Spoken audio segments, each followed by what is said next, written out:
माथेरानमध्ये आजपासून बेमुदत बंदची हाक देण्यात आली आहे। पर्यटकांची फसवणूक केली जाते आणि त्यामुळे माथेरानकर आक्रमक झाले। टॅक्सी, घोडेवाले, हात रिक्षा या चालकांकडून पर्यटकांची फसवणूक होते। माथेरानमधले व्यवहार त्यामुळे ठप्प पडलेले आहेत आणि रस्त्यावर शुकशुकाट पसरलाय।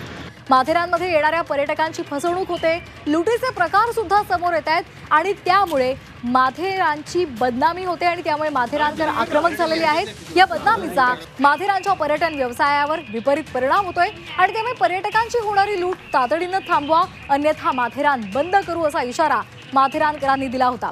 या संदर्भात कोणतीही दखल न घेतल्यामुळे त्यांनी अखेर आजपासून बेमुदत बंदची हाक दिली आहे। मागचे 2 महिने जानेवारी फेब्रुवारी तर अक्षरशः पर्यटकांचा दुष्काळ आहे आणि येणाऱ्या काळामध्ये हा दुष्काळ वाढेल असं दिसतंय, कारण की सोशल मीडिया हे जे प्रभावी अस्त्र आहे त्याच्या मार्फत आज माथेरानची बदनामी फार मोठ्या प्रमाणात झालेली आहे।